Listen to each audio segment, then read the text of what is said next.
Salut Rodolphe, comment tu vas? Salut Thomas, ça va très bien toi? Super, super. Je suis très très content de t'accueillir pour parler immobilier avec toi. On va parler d'immeubles de rapport. Je propose pour ceux qui ne te connaissent pas ou qui te découvrent que tu te présentes rapidement, que tu nous parles un petit peu de toi, qui tu es, d'où tu viens. Bah, écoute, ça marche. Bah, merci beaucoup Thomas, merci de m'inviter sur ta chaîne et ton podcast. Je suis très heureux de participer, puis en plus, si c'est pour parler de l'immeuble de rapport, c'est mon sujet de Encore mieux. prédilection. Donc écoute, on est bien tombé. On est bien tombé. Écoute, très, très simplement, moi j'ai 38 ans. Et je suis investisseur en immobilier depuis 2014. J'ai pu apprendre l'immobilier au contact d'un mentor, une personne qui a commencé à acheter de l'immeuble de rapport et des appartements en 1946, donc au lendemain de la Seconde Guerre mondiale, et qui a Ok. acheté entre un et deux biens immobiliers par an jusqu'en 2015. Cette personne est décédée en 2022, l'an Oui, j'allais te dernier. demander, il a quel âge? Parce que s'il a commencé en Ouais, il 1946, il est il a dû décédé commencer à tôt. l'aube de ses 95 ans. Ok. Et si tu veux, c'est une personne qui a absolument tout fait, tout vu, et qui m'a. C'est une personne qui appartient, qui est un ami de la famille de ma femme. Et lorsque ma femme me l'a présenté, bah, tout de suite j'ai accroché. Et Et j'ai ça, eu. c'était avant que tu investisses? Tu l'as C'était rencontré avant avant que de commencer? j'investisse. Avant Ok, que ouais. j'investisse. Moi, si tu veux, je connaissais rien du tout au milieu de l'immobilier. J'étais à l'époque, j'étais étudiant, j'étais en alternance, j'allais passer un BTS en climatisation. Et j'ai commencé à fréquenter cette personne de près, lui poser mes questions. J'étais toujours intéressé par l'immobilier sans penser que c'était possible. Tu vois, j'avais beaucoup d'a priori, que c'était réservé aux riches, que les locataires payaient pas, que tout partait en impôts. Bref, toutes ces croyances limitantes qui Ouais, peuvent que pétrir, beaucoup ont, ouais. exactement, qui peuvent pétrir l'esprit d'une personne qui n'arrive pas à investir. Et puis en fait, cette personne un jour m'a glissé à l'oreille que elle m'apprendrait tout ce qu'il faut savoir. Donc j'ai commencé à faire des visites de chantier avec elle. J'ai commencé à aller voir les locataires, à les rencontrer, à négocier des biens immobiliers avec lui, à rencontrer des agents, des notaires, des banquiers. Bref, j'ai commencé un petit peu à me mettre un peu dans le sérail de toutes ces personnes qu'il faut connaître et dont il faut bien maîtriser les différentes fonctions pour bien avancer dans l'immobilier. Donc ça a été un très très grand moment. Et très clairement, lorsque moi j'ai fait, lorsque le moment où je l'ai rencontré en 2009 et 2014, il s'est passé 5 années où il m'a appris beaucoup de choses, il m'a transmis beaucoup. Et puis je n'ai pas acheté. Je n'ai pas acheté parce que pour moi, j'étais pas légitime. J'avais vraiment le complexe de l'imposteur. Je me suis dit, mais non, pourquoi je deviendrais investisseur, même si j'ai toutes les connaissances. Moi, je suis à l'époque, j'étais devenu après ingénieur en climatisation. Je me suis dit, mais qu'est-ce que je vais faire là-dedans, quoi. C'est quoi le rapport?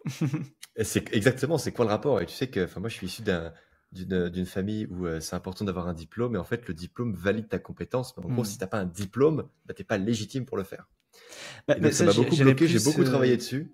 C'est plus général, je trouve. Enfin, je trouve que c'est une mentalité aussi qu'on a beaucoup en France, en fait, où sans Ouais, diplôme, c'est compliqué de trouver un emploi, alors que beaucoup d'entrepreneurs se sont faits tout seuls, sans forcément de diplôme. Et j'ai eu un peu exactement. le même problème aussi. Je suis issu d'une école d'ingénieur, et pareil, hein, sans diplôme, t'as rien. Et quand je suis passé du côté finance, tu te sens tout de suite.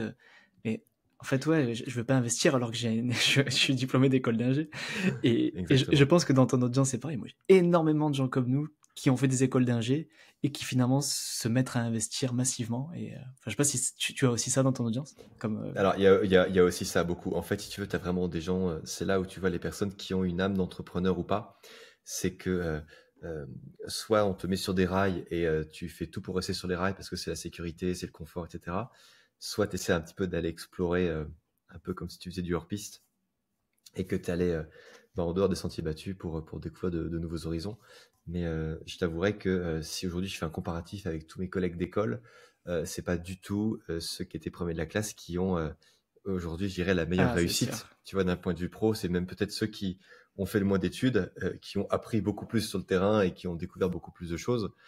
Donc c'est vrai que l'école a plutôt tendance, certes, à t'instruire, mais elle t'instruit en te mettant des œillères. Et Hmm. un entrepreneur ne peut pas avoir d'œillères, c'est pas possible. Ouais, il est obligé d'avoir un champ des possibles infini finalement pour se développer, pour maximiser ses chances de réussite, quoi, finalement. Exactement.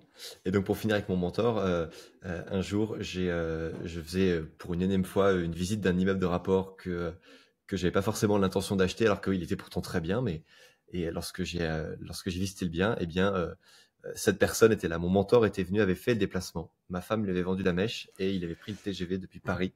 Il était Mhm. venu à côté de Toulon pour être au rendez-vous avec moi. Et clairement, je savais que c'était verrouillé. Il m'a dit, Rodolphe, on va acheter ensemble ton premier bien immobilier. Donc il était à vendre, il était à 320 000 euros. Il l'a négocié à 250. Enfin bref, il C'est a lui fait qui une qui l'a énorme négo. négocié? Mais oui, exactement. Et pour te dire, je me vois encore, j'étais en train de le tenir, parce qu'il commençait déjà à être très âgé, à le tenir dans l'escalier avec sa canne pour monter, pour voir les biens, les appartements. Et bref, et voilà. Et en fait, j'ai eu le coup de pied aux fesses que j'attendais, clairement. Ouais. Et ça, c'était en Clairement. quelle année?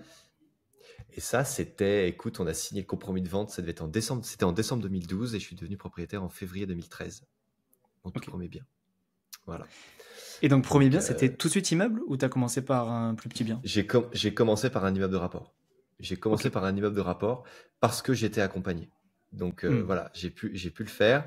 Mais sinon, pour les personnes qui débutent et qui commencent vraiment vraiment du niveau zéro en immobilier, je préconise plutôt de commencer par le petit appartement. Tu vois, Hmm. genre le Je T2 préconise meublé pareil. avec une fiscalité simple, avec un financement qui est facile à obtenir. Hmm. Des Euh, travaux simples j'ai- aussi, enfin des travaux plus simples à Exactement. gérer. Hmm. L'immeuble de rapport, ça peut être le step juste après. Hmm. Ou alors, si après tu es artisan et que tout ce qui est maçonnerie, plomberie, élec, ça te fait pas peur ou quoi, bah vas-y, tu peux te lancer sur un immeuble de rapport. Commence par un immeuble de peut-être 2 ou 3 lots. Euh, mais, Hmm. euh, mais voilà, il faut commencer petit. Il faut pas chercher à rattraper le temps perdu tout de suite avec des grosses opérations. Ce qu'il faut, c'est comprendre que si tu t'y mets à 60 ans, eh ben écoute, peut-être que tu peux aller plus vite en mettant peut-être un peu plus d'apport. Peut-être que voilà, tu vas te désendetter plus rapidement. Mais si tu commences et que tu as 20 ans, il faut pas chercher à avoir 100 000 euros par an de cash flow au bout de 2 ans. C'est pas possible, ça n'existe pas. Hmm. Mais faut juste pas perdre de temps et avancer et commencer par des petites opérations, je pense. C'est beaucoup plus safe. Moi, mon mantra sur ça, c'est mieux vaut fait que parfait. Mieux vaut C'est clair. commencer par un petit T1, T2 et le faire, même si c'est pas l'affaire du siècle, mais au moins tu mets, voilà, tu t'y mets, tu fais, bah, évidemment, c'est mieux d'être autofinancé ou en cash flow positif, mais voilà, mieux vaut ça que de ne rien faire et d'attendre un immeuble de rapport que tu achèteras peut-être Mais bien pas, sûr. En ou plus, quand voilà, tu regardes ou d'attendre l'affaire toute ta vie, quoi. en plus, clairement, Thomas, enfin, tu le sais, mais un appartement qui est simplement, euh, enfin, qui est juste autofinancé, tu peux les trouver juste comme ça, sans même forcément trop négocier ou trop optimiser le financement. Hmm. Tu peux juste le trouver. Pour moi, c'est vraiment le b.a.-ba, c'est au moins l'autofinancement. Hmm. Faut pas, parce qu'après, si c'est pas autofinancé, tu vas te bloquer pour les suivants.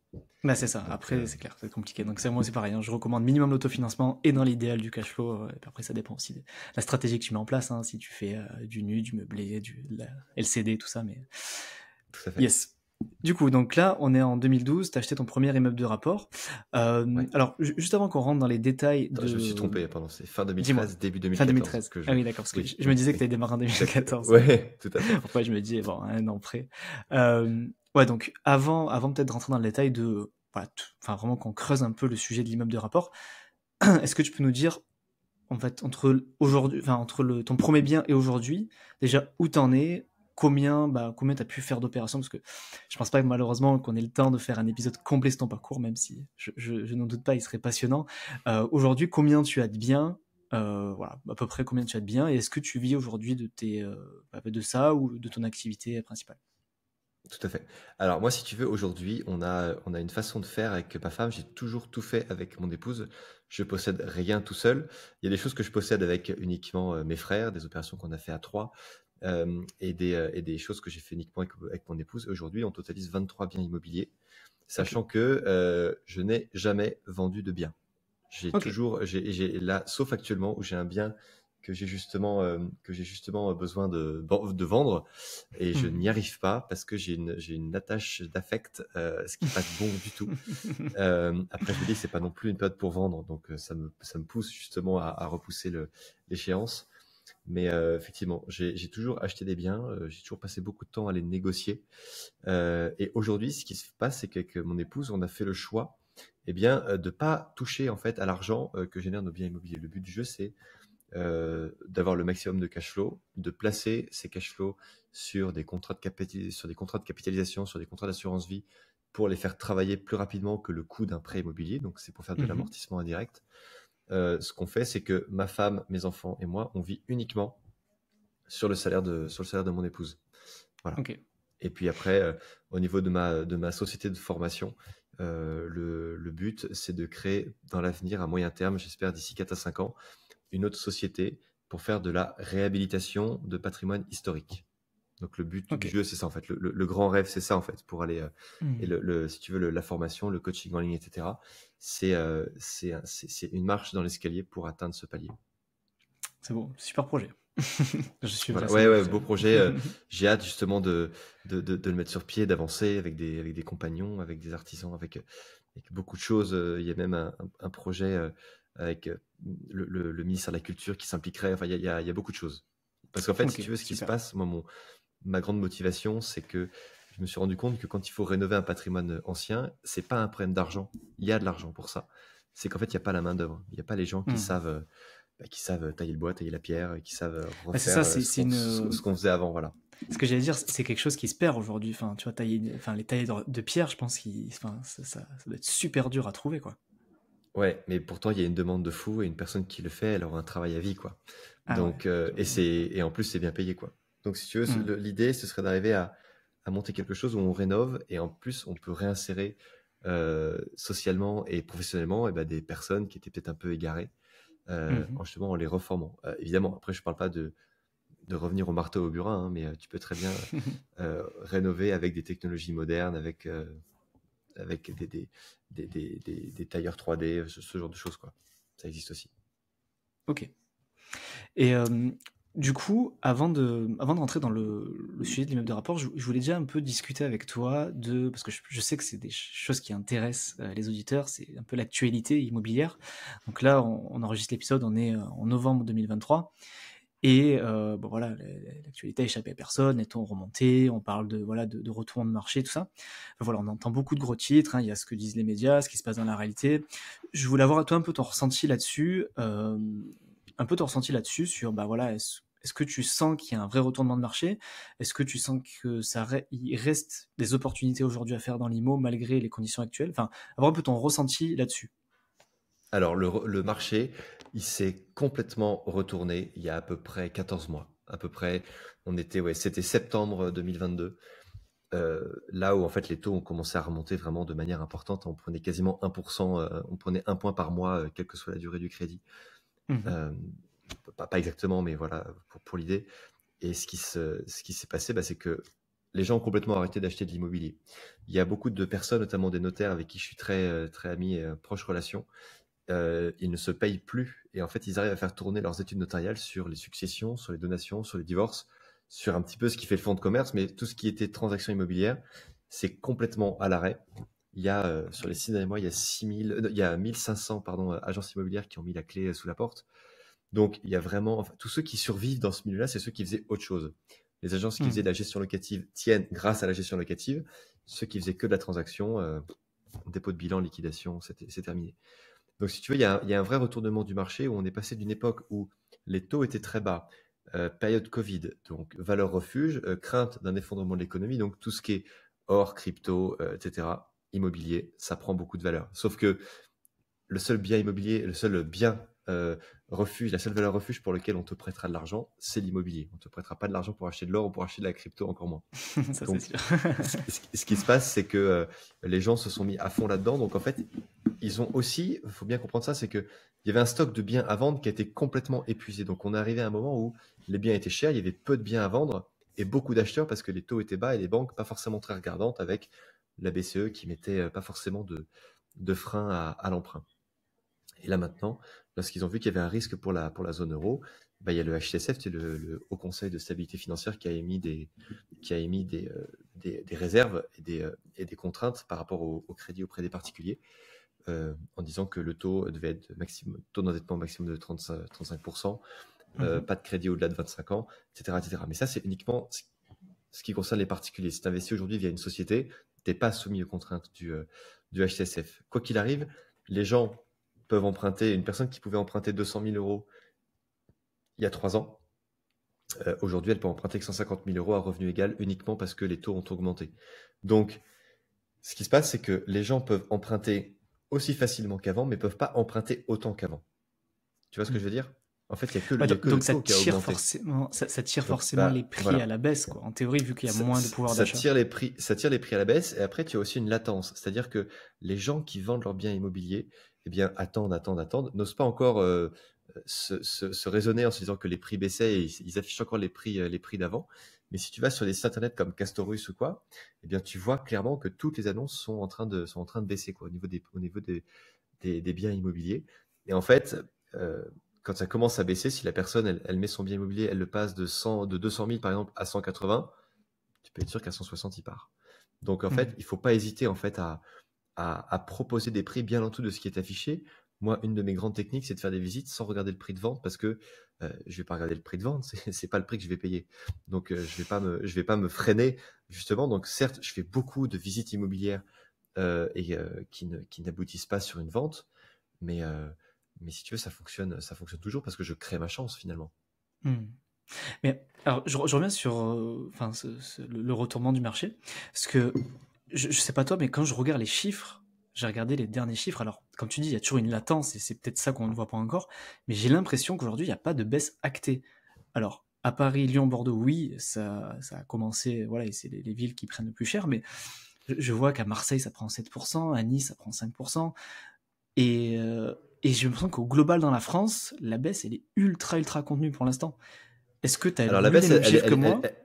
elle est contenue parce que si tu veux déjà les banques, lorsque tu vends un bien immobilier ou lorsque tu es plus en mesure de payer un crédit, la banque de base, elle t'autorise 12 mois de suspension d'échéance. Donc pendant 12 mois, tu ne payes pas de crédit. Donc la personne, finalement, elle peut se dire, bah, finalement, j'arrête de payer mon crédit, je ne vends pas ma maison, je ne veux pas la vendre maintenant parce que il y a une perte il y aurait une trop grosse décote. Donc on suspend un peu le bien de la vente, on refuse un petit peu de baisser le prix. Sauf que là, on arrive justement au point d'inflexion où ça va faire 1 an justement que les taux ont beaucoup augmenté et que le marché a beaucoup ralenti. Et si tu veux, on arrive vraiment à ce point d'inflexion où là, sur le premier trimestre, entre maintenant et le premier trimestre 2024, il va y avoir vraiment de très très belles opérations à faire, beaucoup de négociations. Il y a beaucoup de gens qui parlent d'une possible baisse des taux pile dans 1 an, à la fin d'année 2024. Apparemment, les taux à 25 ans passeraient de 5,5 à 3,5, donc c'est sûr que tu reviendrais à des taux qui sont juste bas. Mais pour moi, le retournement du marché, il est aussi dû au fait que ça fait quasiment 5 à 6 ans qu'on a des taux qui étaient à moins de 1,5% sur 25 ans. Ça n'était pas des taux normaux. Moi, tu vois, je pense qu'on a à peu près le même âge. Moi, mes parents, ils ont acheté leur première maison l'année de ma naissance, en 85. Ils avaient emprunté 1 million de francs à 15,5%. 15,5%. Mais c'était les taux normaux de l'époque. Ouais, c'est C'était normal. pas... tu sortais avec ton banquier du rendez-vous avec ta banque, tu avais un taux à 14%. J'étais content. Bah, tu l'avais super bien négocié. Donc, ils ont emprunté 1 million de francs, ils ont dû rembourser 2,5 millions. Tu vois, à peu près, rien qu'avec les intérêts. Et ça, si tu veux, c'est pour le coup, forcément, je parle d'un extrême à l'autre. C'était une époque où la croissance a été à 2 points. Enfin, c'était une autre époque. Ouais. C'était les années 80, c'était des belles années de croissance. Donc, forcément, je dis pas qu'il faut les comparer. Il faut pas comparer des pommes et des poires. Hein. Mais si tu veux, je pense qu'en fait, les gens ont été mal habitués par 5 années un petit peu d'Eldorado bancaire avec des taux qui étaient extrêmement bas.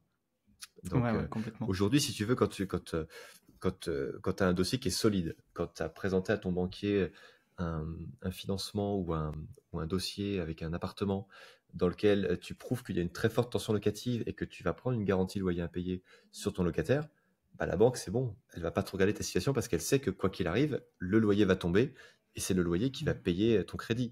En fait, si tu veux, ce qui a durci, c'est pas forcément les conditions pour acheter du locatif, c'est les conditions pour acheter sa résidence principale. Parce que c'est ton salaire, c'est ton revenu en propre à toi qui paye ton crédit résidence principale. Alors que c'est le loyer qui va payer le crédit de l'investissement locatif. Et ça, les gens ils mettent un petit peu le crédit dans une seule et même enveloppe, alors qu'en fait, non, c'est pas. C'est le deux choses banquier différentes. réfléchit pas du tout de la même façon. Parce qu'en fait, crédit, très bien, comment est-ce que vous allez me rembourser? La source du remboursement n'est pas la même. Et si la source du remboursement est fiable, il n'y a pas de problème en fait. Et, mais du coup, donc, toi, tu considères de ce que tu vois que finalement, aujourd'hui, on est clairement sur un terrain d'acheteurs, enfin, on est dans un marché d'acheteurs en ce moment, donc c'est-à-dire qu'il y a plus, Effectivement, il y a plus de vendeurs que d'acheteurs, donc c'est-à-dire que c'est propice aux acheteurs, donc tu penses qu'on est plus sur un marché d'acheteurs, donc ça veut dire que finalement, pour les gens qui souhaitent commencer à investir dans l'IMO, ou même qui veulent continuer, finalement, c'est pas forcément le mauvais moment parce que c'est même, tu sais quoi, je vais même te dire, Thomas, c'est même le meilleur moment qui soit. Parce qu'en fait, on arrive dans un moment où en fait les taux sont élevés. Ça, c'est clair. Mais on s'en fiche. Parce qu'aujourd'hui, tu achètes ton bien immobilier, tu verrouilles la vente à un prix et une fois que tu auras fait l'acquisition, tu pourras plus revenir sur le prix d'achat. En revanche, ton taux à 5%, si en 2024 ou en 2025 il descend, bah, tu pourras renégocier à la baisse ton taux. Hmm. Donc, Mais si tu veux, il faut vraiment utiliser ça. Alors, il faut pas être un investisseur à court terme. Il faut pas se dire, tiens, je vais faire mon achat-revente dans les 6 mois ou quoi. Non, l'achat-revente, c'est mort, ça marche plus.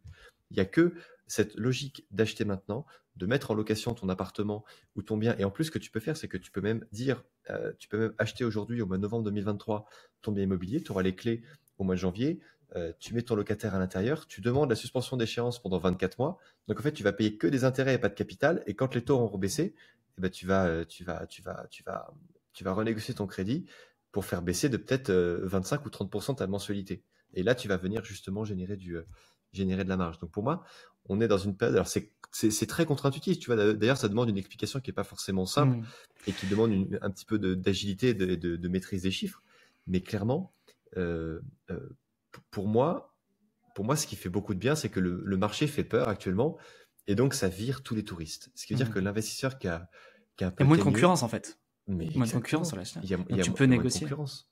Et moi, c'est ce que tu as dit, c'est ce que je m'efforce à dire depuis 6 mois, 1 an. Hein, donc, je t'ai posé la question, mais moi, je partage à 100% ce que tu dis. C'est que j'entends tout le monde qui dit non, mais je veux pas acheter en ce moment, les taux sont trop. Oui, c'est vrai, ton crédit, tu payes plus cher qu'il y a 2 ans. Par contre, on a de la chance en France, moi j'appelle ça, on a des taux variables, mais que dans le bon sens. C'est-à-dire que on le bloque à la hausse, mais par contre, quand ça baisse, on peut le renégocier. Donc, on a de la chance, tu vois, donc comme tu dis, on pourra le renégocier avec un prix plus faible. Par contre, moi ce que je dis toujours, c'est que c'est intéressant d'acheter aujourd'hui uniquement si tu achètes un prix qui correspond en fait au marché actuel. Si tu achètes au même prix qu'il y a 2 ans, là non, effectivement, tu vas acheter plus cher parce que tu payeras plus d'intérêts et du coup avec un prix élevé. Non, il faut acheter. Je vais te dire un truc, Thomas, c'est très simple. La décote doit être proportionnelle, enfin doit être égale en fait à la surcote de la hausse du taux. Ouais, c'est ça, c'est exactement ça. Il faut tout simplement. Et tout ça, finalement, ça se calcule dans la renta et dans ton cash flow, en fait. Et on revient à la même chose. Si t'es pas à cash flow positif avec tous les nouveaux éléments de contexte, donc c'est-à-dire en tenant compte des nouveaux taux d'intérêt et du nouveau prix d'achat, bah finalement, si t'es en cash flow négatif, t'y vas pas. Si t'es en autofinancé ou en cash flow positif, là, le projet s'étudie sérieusement, quoi. Ouais. Là, tu vois, il y a un projet là que je suis en train de mener à bien à côté de chez moi à Salanches, là, en Haute-Savoie. L'agent immobilier, il est tellement aux abois que c'est lui qui négocie pour toi le prix que tu donnes auprès du vendeur, parce qu'il veut sa com. Il préfère avoir une com sur 100 000 euros plutôt que pas de com sur 150. Donc forcément, il va négocier pour toi. Et ça, c'est quelque chose que j'avais jamais connu auparavant. En fait, avant, il fallait négocier avec eux, alors que maintenant, non, lui, ce qu'il veut, c'est vendre, peu importe le prix, quoi. Donc, si tu veux ce qui se passe, la technique que je peux dire aux gens qui écouteront cette vidéo, ce podcast, c'est tu vas voir un agent immobilier et tu demandes, voilà, est-ce que vous avez en magasin un bien détenu par une personne qui veut vendre mais à tout prix, qui en a marre, qui n'arrive pas à se défaire de son bien. Et là, tu y vas et tu fais une négo de porc. Exactement. La plus grosse négo que j'ai faite, c'est un bien qui était à 220 000 euros que j'ai négocié à 90. Wow. Et c'est la mairie qui a préempté. Forcément, c'est un préempte. Okay. Donc, voilà, si tu veux. C'était un appartement à Marseille, c'était en 2016. Et ça a été préempté parce que c'était à côté d'une caserne de pompiers. Et à Marseille, c'est des marins-pompiers, donc c'est des militaires qui sont logés à côté de la caserne. Et comme la caserne s'agrandissait, ils avaient besoin de logement pour les soldats du feu. Donc voilà. Ok, belle anecdote. Mais en tout cas, la négo était belle. Hein. Tu passes de 220 à 90, waouh. Ça fait ouais, non, c'était énorme. Je m'étais même demandé s'il n'y avait pas eu un problème, tu vois, avec la structure de l'immeuble et tout. Puis en fait, non. J'ai juste été volé. J'ai juste été préempté. C'est tout. Yes, écoute Rodolphe, je te propose qu'on rentre dans le vif du sujet. Hein. On a mis un petit peu de temps, mais qu'on parle un peu d'immeuble de rapport. Donc déjà, est-ce que tu peux définir le concept? Qu'est-ce que c'est un immeuble de rapport? Parce que ça peut peut-être être sombre pour certaines personnes. Pourquoi on appelle ça rapport? Enfin, c'est quoi un immeuble de rapport concrètement? Alors l'immeuble de rapport, ça va être un lot de biens immobiliers en monopropriété. Je pense que c'est comme ça que je peux le décrire le mieux. Ouais. C'est-à-dire que vous pouvez très bien acheter une maison que vous découpez en deux, par exemple. C'est un immeuble de rapport. En fait, dès qu'il y a plusieurs lots, dès qu'il y a au moins 2 lots, c'est un immeuble de rapport, tout simplement. Après, attention, je dis bien en monopropriété, ce qui veut dire que c'est pas un lot de 2 ou 3 appartements dans un seul et grand immeuble. C'est vraiment quelque chose où vous possédez non seulement les appartements, mais également les parties communes, les caves, la toiture, la totalité. Ce qui veut dire que vous avez une parcelle cadastrée sur laquelle s'élèvent 1, 2, 3, 4, 5, 20 étages, et puis vous possédez la totalité. Ouais. C'est qu'il n'y a Donc pas le grand dans l'immeuble, il avantage, ne peut pas avoir un autre oui, propriétaire finalement. exactement, exactement. Il ne peut pas y avoir un autre propriétaire. Ok. Il ne peut pas y avoir un autre propriétaire, ce qui fait qu'il n'y a pas de conseil syndical, il n'y a pas de règlement de copropriété, puisqu'il n'y a pas de copropriété, vous n'êtes pas, vous êtes le seul propriétaire. Et donc, lorsque vous voulez repeindre la cage d'escalier, si vous voulez le faire en rose fluo, vous pouvez. Si vous voulez refaire la rampe d'escalier, refaire l'éclairage, il n'y a pas besoin de faire de vote, il n'y a pas besoin de faire passer 4 sociétés d'électriciens. Bref, vous faites tout, vous êtes seul maître à bord. Et ça, c'est vraiment le gros avantage. Et l'autre gros avantage, c'est que tu achètes en plusieurs biens d'un seul coup, donc tu bénéficies d'un effet de lot en fait. C'est comme tu achètes comme tu fais une économie d'échelle un petit peu, c'est un peu ça, non? Bah voilà. Darty, quand ils achètent 100 fours à micro-ondes, ils les payent pas au même prix que toi tu le payes à l'unité, parce qu'ils en achètent plein d'un coup. Bah toi c'est pareil, sauf que c'est avec des appartements. D'accord. Et donc ouais, du coup, et moi dans cet avantage-là, alors je vais voir un petit peu le verre à moitié vide là-dessus, mais quand t'as dit, par exemple, quand tu veux refaire la cage d'escalier, donc c'est cool, hein, t'as pas besoin de demander au syndic, enfin de faire une AG, d'attendre 3 ans pour la faire. Tu peux la faire rapidement, en faisant les devis toi-même, donc généralement moins cher. Par contre, le pendant de ça, c'est que bah, c'était le seul à payer, quoi. C'est aussi ça qui rentre dans la matrice, enfin dans l'équation, c'est que t'es aussi le seul à prendre en charge les coûts. Effectivement, c'est pour ça que ça demande l'immeuble de rapport quand même pas mal de compétences, beaucoup plus même de compétences qu'un appartement simple, parce que t'as pas le droit de te planter. C'est-à-dire que s'il faut refaire la toiture et que tu en as pour 50 000 €, il n'y a personne avec qui tu vas partager la facture. C'est ça. Donc, si c'est structurel, tu es tout seul à supporter les frais. Donc, si tu veux, il faut quand même prendre un bien immobilier, et surtout quand tu vas visiter le bien, il ne faut pas que tu te concentres que sur les appartements. Ouais. Il faut que tu regardes la cage d'escalier, il faut que tu regardes la toiture, il faut que tu regardes... Alors moi, ce que je fais pour la toiture, c'est très simple, hein, j'ai pas le droit de le faire, mais tant pis, je le fais quand même. C'est que tu prends un petit drone avec une petite caméra, et puis tu vas regarder les tuiles, si t'as pas de la mousse dans les gouttières. T'as pas le droit de tout faire est ça? bien, T'as pas le parce droit que de regarder avec un drone? Bah en fait, enfin si, mais il faut demander des autorisations de survol en centre-ville et Ah ouais. compagnie. Donc en général, tu fais ça très tôt le matin, le dimanche, quand tout le monde dort, personne t'embête, et ça ne m'a jamais posé de problème. Ce qui m'a posé de problème, c'est que j'ai déjà perdu des petits hélicos sur les toitures parce que j'étais pas très bon en pilotage, mais c'est tout quoi. Oui, mais maintenant t'es un Tu prends pro, donc truc du coup c'est bon. Mais voilà, franchement, t'achètes les petits hélicoptères à 40 € chez King Jouet là, et ça marche très bien quoi. Tu peux prendre des photos avec ça. Ouais, et t'arrives à voir suffisamment, enfin l'état de la toiture et tout. En fait, ça te permet d'avoir un petit peu une idée, voir s'il manque des tuiles ou pas. Après, s'il y a des petits tuiles qui sont un petit peu fêlés ou quoi, ça tu pourras pas le voir. Ouais. Tu pourras pas le voir, mais déjà si la toiture est déjà en bon état de loin, que la gouttière est propre, que le propriétaire vendeur te montre des factures d'entretien, etc., c'est déjà rassurant. Mais... Donc, moi, si tu veux, je mets ça en plus pour le côté un peu amusement. Et puis, mais tu vois, c'est une super technique ce que tu dis, mais je me dis, voilà, t'as dit que c'était un peu borderline et tout, que normalement t'as pas le droit, mais comment tu fais concrètement s'il n'y avait pas ça, tu vois? Comment tu fais pour aller vérifier une toiture? Enfin, moi, ça me paraîtrait essentiel de dire, putain, je vais mettre, je sais pas, des sommes à 6 chiffres là-dedans, enfin, c'est un énorme engagement. Et t'as pas le droit d'aller monter sur le toit, de checker. Enfin, j'imagine que ouais, il faut niveau sécurité et tout, c'est pas ouf, donc il faut. C'est compliqué, mais en fait, tu vois, imagine finalement que 6 mois après, bah, en fait, t'apprends que la toiture est pourrie et que c'est pour ta pomme. Tu vois, comment tu gères ce genre de truc Bah voilà, c'est pour ça en fait, t'as pas le droit de te planter là-dessus.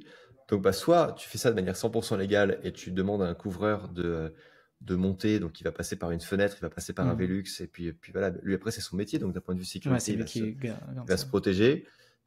Ça va te coûter 400-500 € son intervention juste pour qu'il puisse émettre un jugement sur la toiture.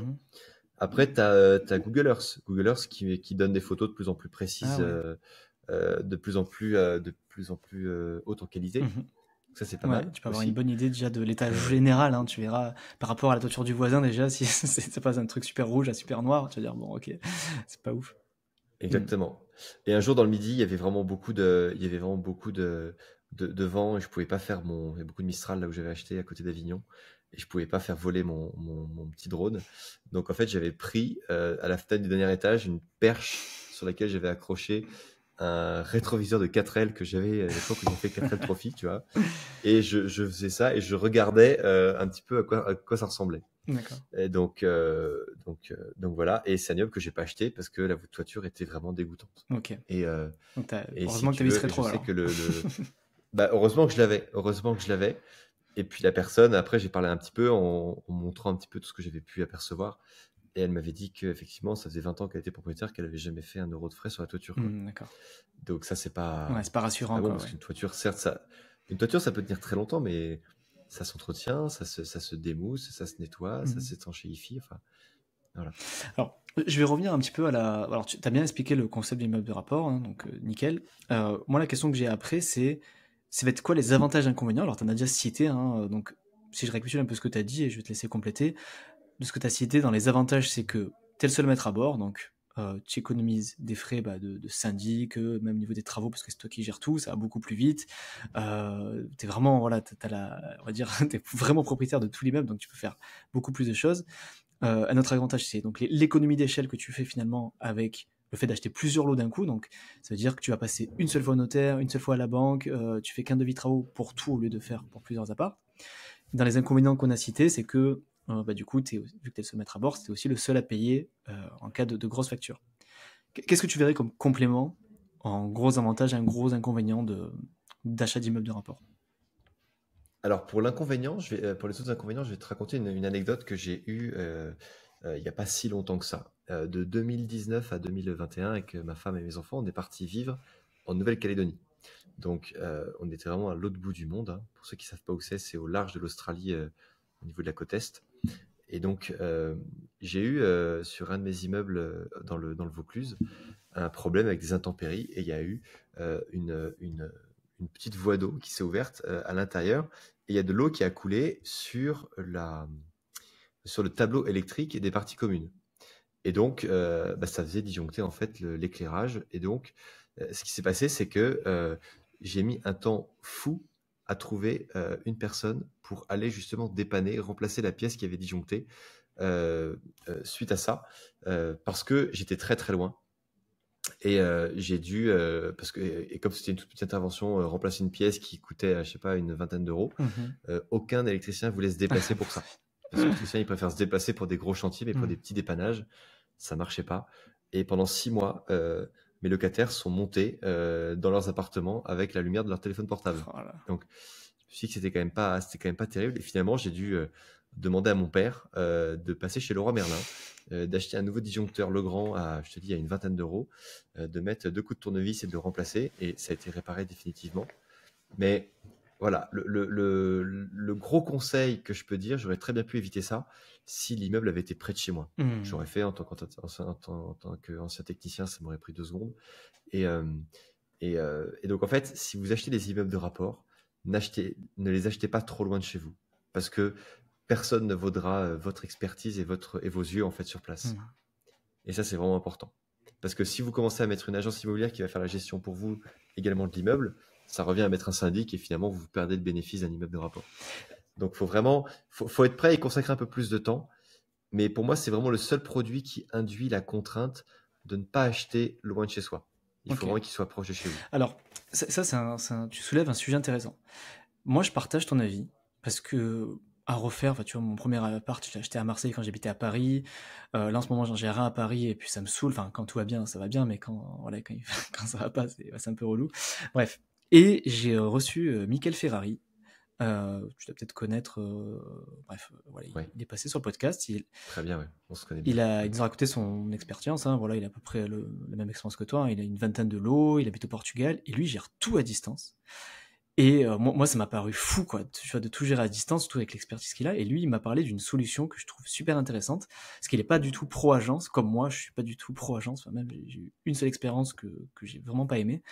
Et lui, il fonctionne avec des mandataires, où il délègue uniquement la partie qu'il ne peut pas faire lui physiquement, c'est-à-dire recevoir les locataires, faire les petits dépannages, et en gros, il arrive à trouver quelqu'un de confiance qui gère ça, même les petits dépannages. Est-ce que tu as déjà essayé, toi, cette solution de mandataire, donc pour éviter de passer par une agence, quand tu es à distance? Alors, je l'utilise sur un immeuble que j'ai dans les Bouches-du-Rhône, une agence qui s'appelle Allo Service, où en fait tu les appelles et ça c'est des petits dépannages. Ils te remplacent une serrure, ils te remplacent un groom, ils te remplacent un éclairage, une ampoule, voilà, pour plein de petites choses. Et après, effectivement, tout le reste de la gestion locative se fait via des sites comme Rentila et compagnie. Après, pour moi, ça marche très très bien quand c'est uniquement pour du petit travaux d'entretien de manière courante. Tu vois, si jamais il y a des travaux de rénovation, remettre en peinture tout un appartement, ce genre de choses, ça Ouais, c'est un peu plus demande compliqué, un ouais. peu plus de. Hmm. On peut pas parler que c'est un petit boulot, quoi. Tu Ouais, vois. Donc pour moi, si tu veux, c'est un système qui marche bien au quotidien. Après, comme tout, ça a un peu ses limites, quoi. ouais, ok. Donc, mais je comprends très bien le système que Michael a, qui limite les déplacements. Moi, tu vois, là, Hmm. j'habite à côté de Chamonix et tous mes biens sont dans le sud de la France et la gestion se fait aussi, tu Et là, vois. toi, tu passes par des agences Donc, ou où tu gères tout seul, ou tu as certains agences, certains non? ça, ça dépend desquels. J'aurais tendance à vouloir tout sous-traiter à des agences, Mhm. mais je veux pas perdre la main. Donc, je continue à le faire moi-même parce que même si tout se fait automatiquement, mais tu vois, générer les quittances, vérifier que les loyers marchent bien, que les gens payent pas en retard, que tout ce qui est indice de révision annuelle des loyers soit bien appliqué, Mhm. que les locataires puissent m'appeler s'il y a un problème. Enfin, voilà, je Ouais, trouve ça quand c'est même, important. je trouve ça bien. Quand tu es investisseur, tu te dois quand même d'être un petit peu impliqué. Ok, je partage ton avis. Ok, et donc du coup, ouais, dans les avantages, donc tu disais, voilà, dans l'idéal, immeuble de rapport proche de chez soi. Moi, je partage aussi cet avis-là. Est-ce que tu vois d'autres gros avantages ou d'autres gros inconvénients sur les immeubles de rapport? Donc en général, avant qu'on passe, après je vais te poser la question des pièges à éviter, tu vois, mais tu vois, Ouais. dans les avantages et inconvénients, alors là, l'idée de ma question, c'est vraiment plus pour aider les auditeurs à se positionner sur la stratégie, tu vois, s'ils sont dans une stratégie Ouais, d'achat de biens immobiliers, savoir si ça leur correspond ou ouais. pas, quoi, tu vois. Mhm. Ce qui peut être très très bien lorsque tu fais un immeuble de rapport, c'est que tu peux faire de la multifiscalité. C'est-à-dire que tu peux très bien avoir euh, les 2 appartements du premier étage que tu possèdes dans une SCI. Tu peux acheter en propre le local commercial. Tu peux louer en LMNP un autre appartement et en LCD un autre appartement. Donc tu peux vraiment jouer pour être Mhm. au maximum de l'optimisation que tu peux être sur un bien immobilier. Après, tu as plein de gens, tu as 90% des gens, ce qu'ils font, c'est ils font une SCI qui achètent un bien et tout est sous le même toit, tout est sous la même fiscalité. Si Voilà, tu fais la c'est première différentes options solution, que. est-ce que tu dois passer 2 fois chez le notaire? Non, tu fais tout, tu fais un seul. En fait, tu fais plusieurs Ouais, actes, voilà, tu dois faire quand mais même tu le plusieurs fais actes, ok. dans le même Ouais, rendez-vous. ok. Ouais, Mais t'as quand même ouais, 2 actes séparés, ok. exactement. Parce que justement, il y a un truc qui est bien avec l'immeuble de rapport, c'est que tu peux acheter en gros et délotiser et justement revendre à la découpe ton immeuble. Mhm. Et ça, si tu veux pas être taxé d'activité de marchand de biens, il vaut mieux, avant d'acheter, demander au vendeur de découper lot par lot les appartements et d'acheter en gros tous les lots d'un coup. D'accord. Voilà. Ça prend pas très longtemps. C'est au notaire de faire ça. Il faut faire passer un géomètre. Ça coûte entre 800 et 1000 euros. Le temps qu'il fasse les tantièmes, etc. Et puis, au moins, comme ça, si tu veux te laisser le temps de revendre quelques appartements après rénovation et faire un petit peu de plus-value à la revente, eh bien, c'est beaucoup plus simple Mhm. Que de le si toi faire tu de délotises cette toi-même, manière. c'est ça? Exactement. D'accord. Exactement. Ok. Exactement. Astuce intéressante. Ouais, parce qu'en fait, si tu achètes un bien et que de un bien, tu en fais 8 et que tu revends 8 biens, là, clairement, le fisc va t'appeler et tu vas être frappé d'une plus-value professionnelle Hmm. qui risque de pas forcément être agréable.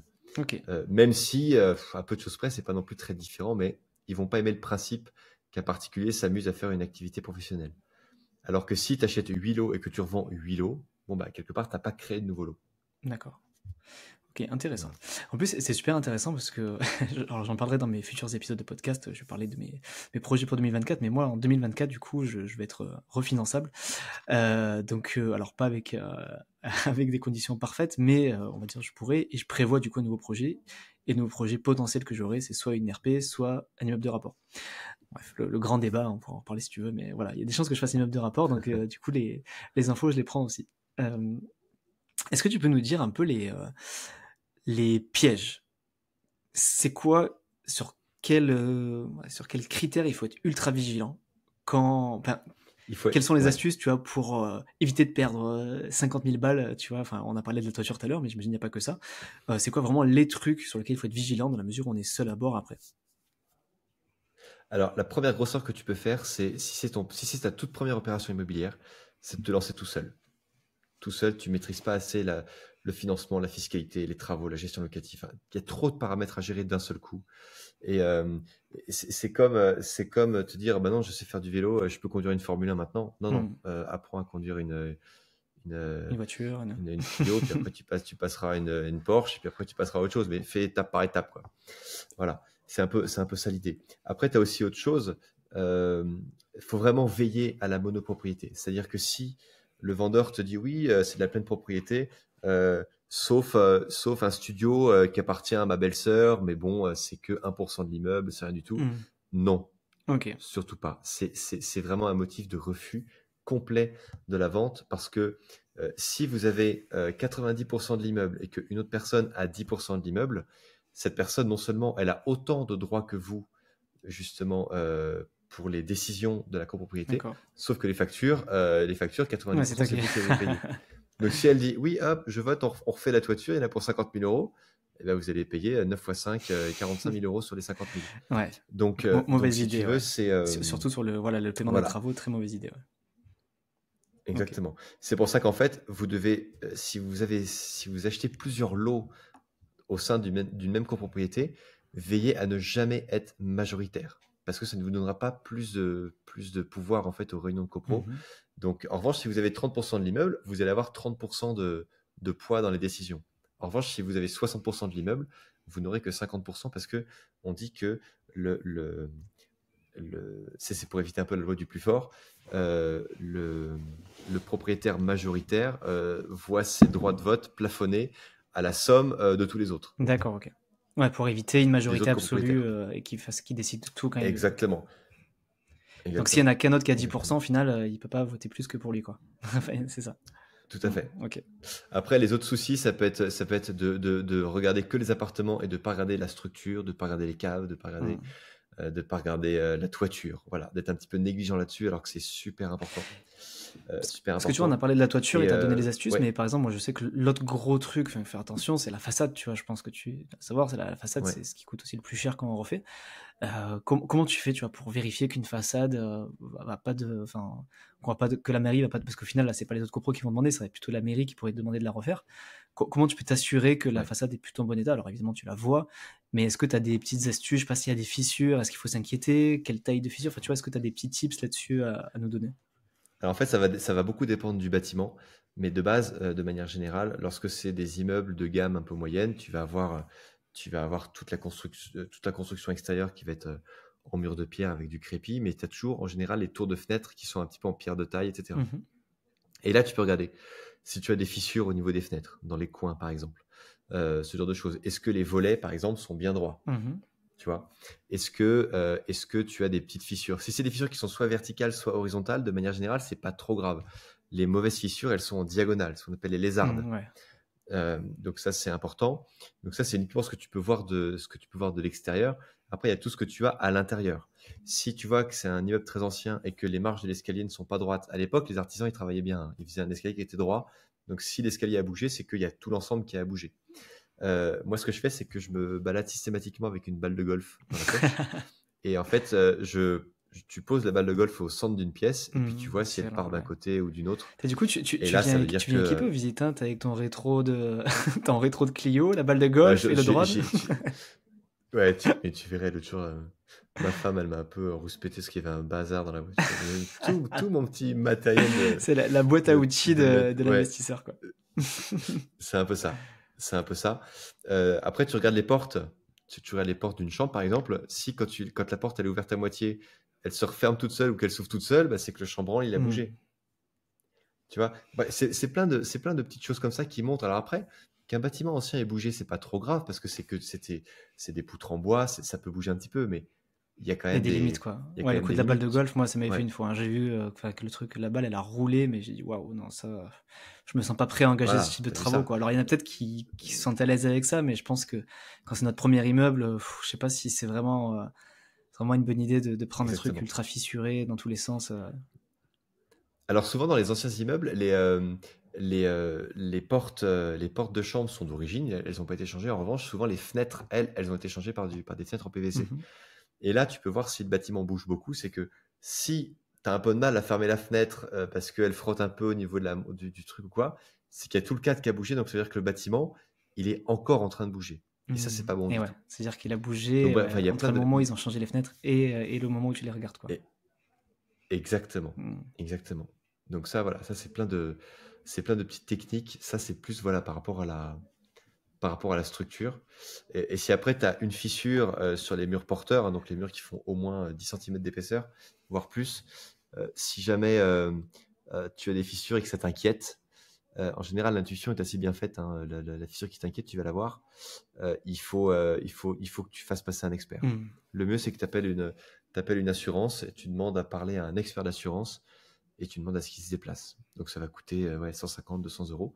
Après, si tu n'es pas capable de mettre 150, 200 euros, n'achète pas un immeuble. Ah ouais, c'est clair. Bah, de Clairement. toute façon, je pense que l'investissement, enfin, quand tu trouves la bonne affaire, en tout cas, les 150 balles, il vaille largement le coup parce que ça peut valoir beaucoup plus cher si ça vaut pas le coup, quoi. Enfin, s'il y a un vrai souci. C'est clair. C'est clair.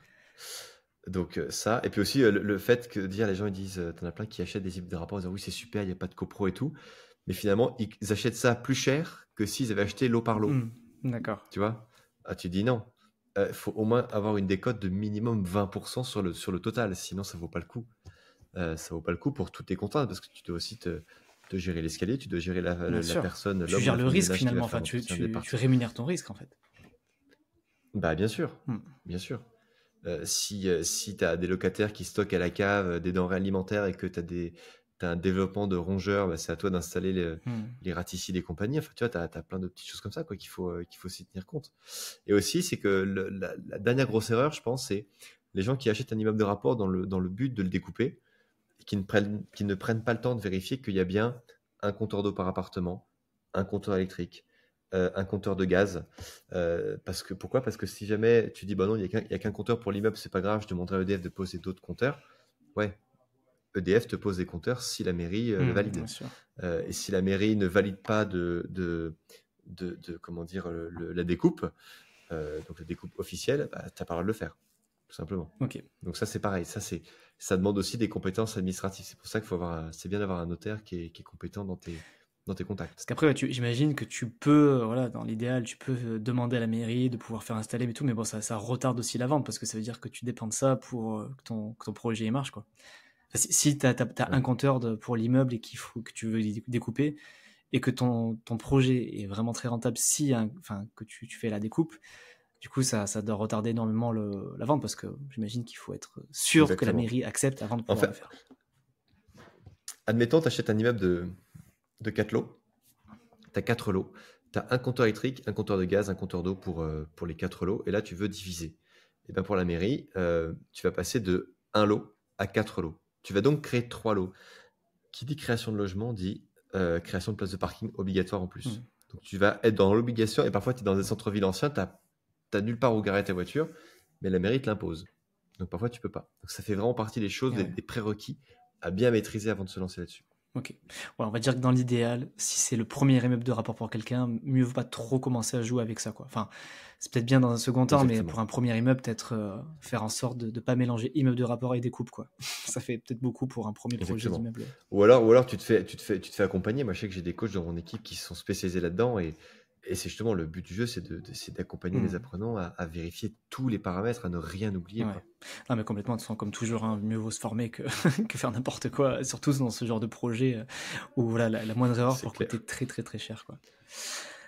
Ouais, c'est clair. Yes. Et du coup, on n'a pas parlé de renta, parce que c'est bon, c'est bien beau, hein, on a des super projets et tout, mais j'imagine que si on fait tout ça, c'est pour avoir voilà, des rentas, enfin aller plus vite, quoi. C'est pour essayer d'avoir la liberté financière plus rapidement, avoir des cash flows plus importants.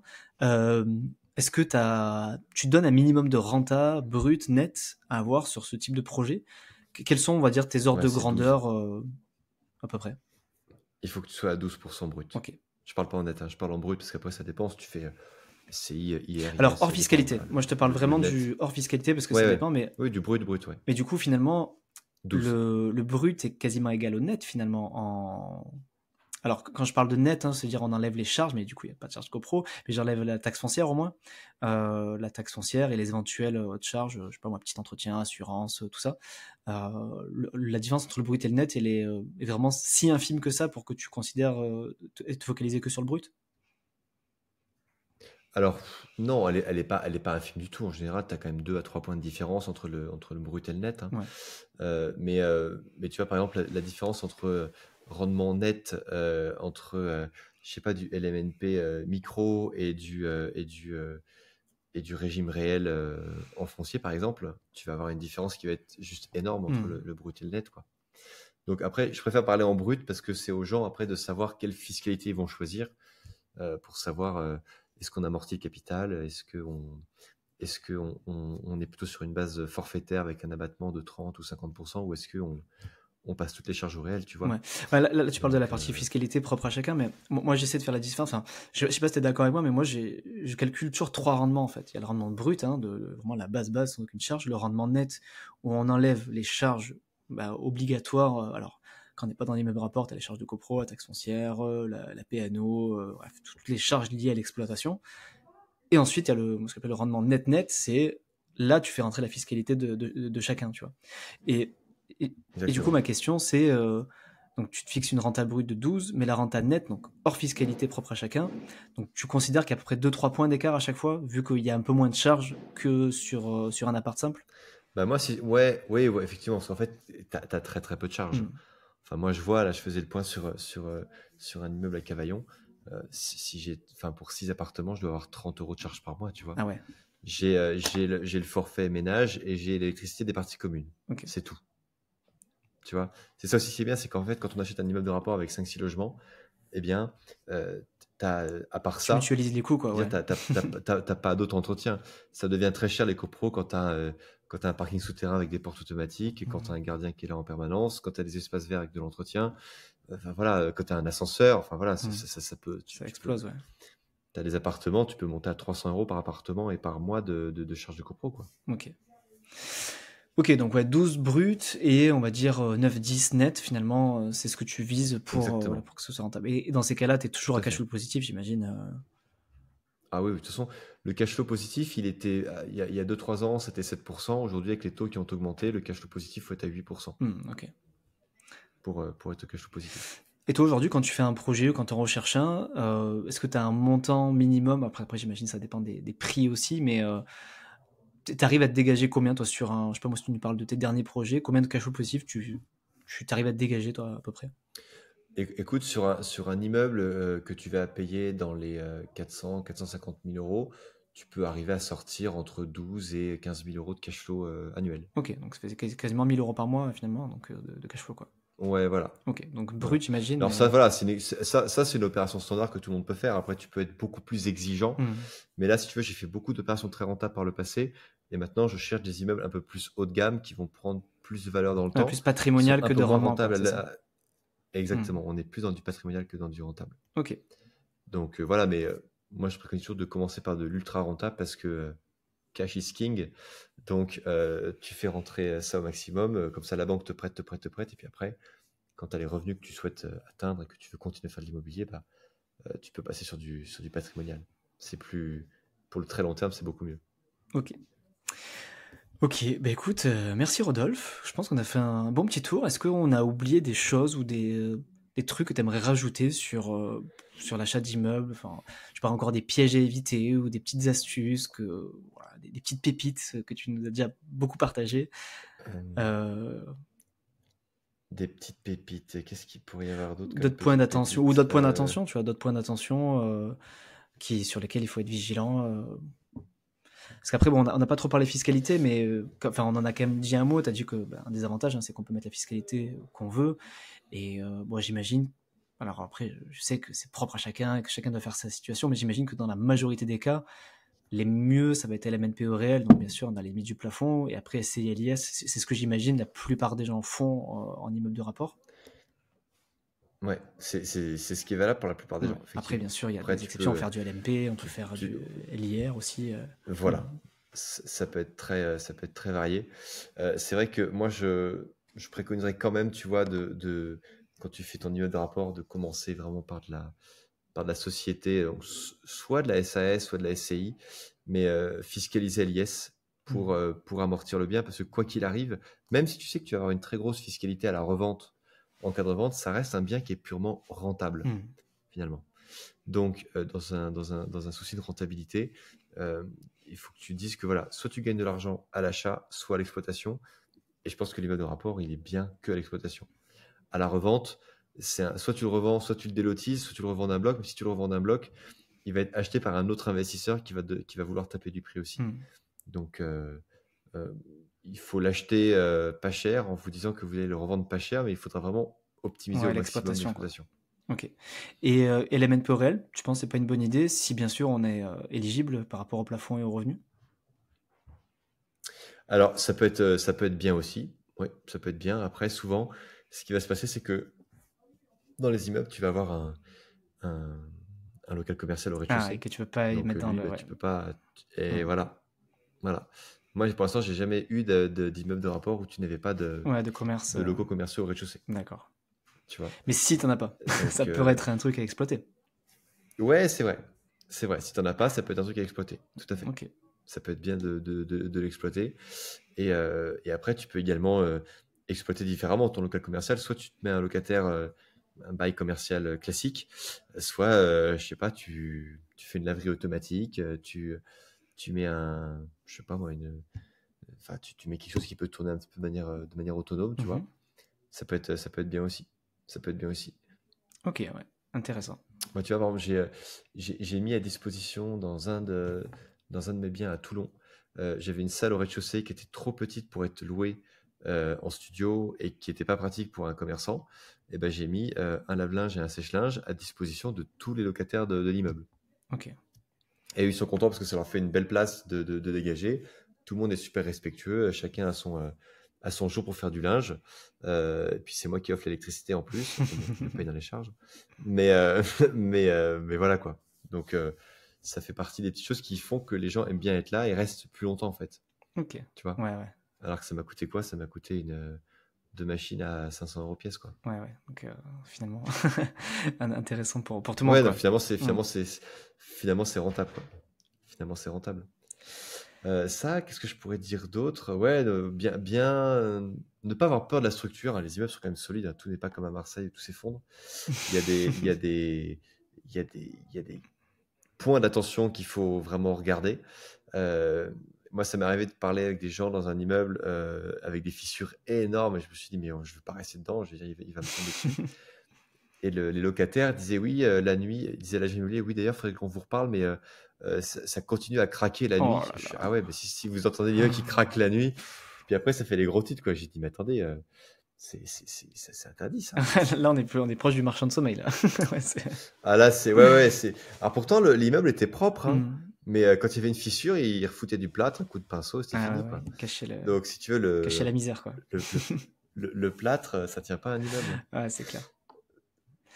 Donc, ouais, voilà. Voilà pour ce que je pouvais Ouais, non, mais déjà, tu nous as dire. dit quand même pas mal de pépites. Et merci beaucoup, Rodolphe, parce que tu as quand même une belle expérience, je pense, en immeuble de rapport à nous partager. Donc, vraiment, merci beaucoup pour ton temps. Est-ce que tu peux. Alors, la question traditionnelle de fin que je pose à mes invités, c'est un bouquin recommandé à nos auditeurs. Un bouquin qui t'a fait Ouais. soit un déclic, voilà, qui t'aimerait partager, quoi, qui t'a vraiment fait apprendre des choses, pas forcément dans les finances ni dans l'immobilier, ça peut être, hein, mais ça peut être dans tout et n'importe quoi.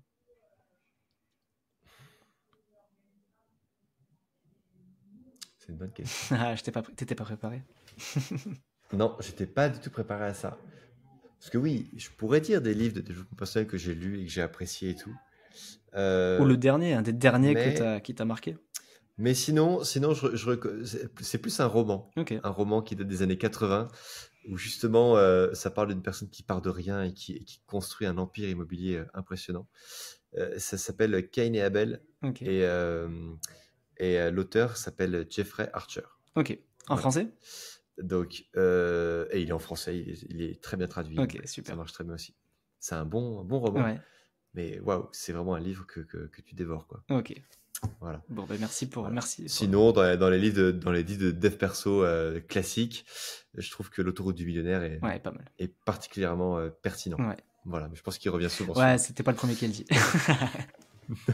En même temps, on en est à l'épisode 126, donc j'imagine il y en a eu un paquet qui ont été dit. Ouais, j'imagine, ouais. Mais bon, le J'imagine. premier roman que t'as dit, j'ai jamais entendu.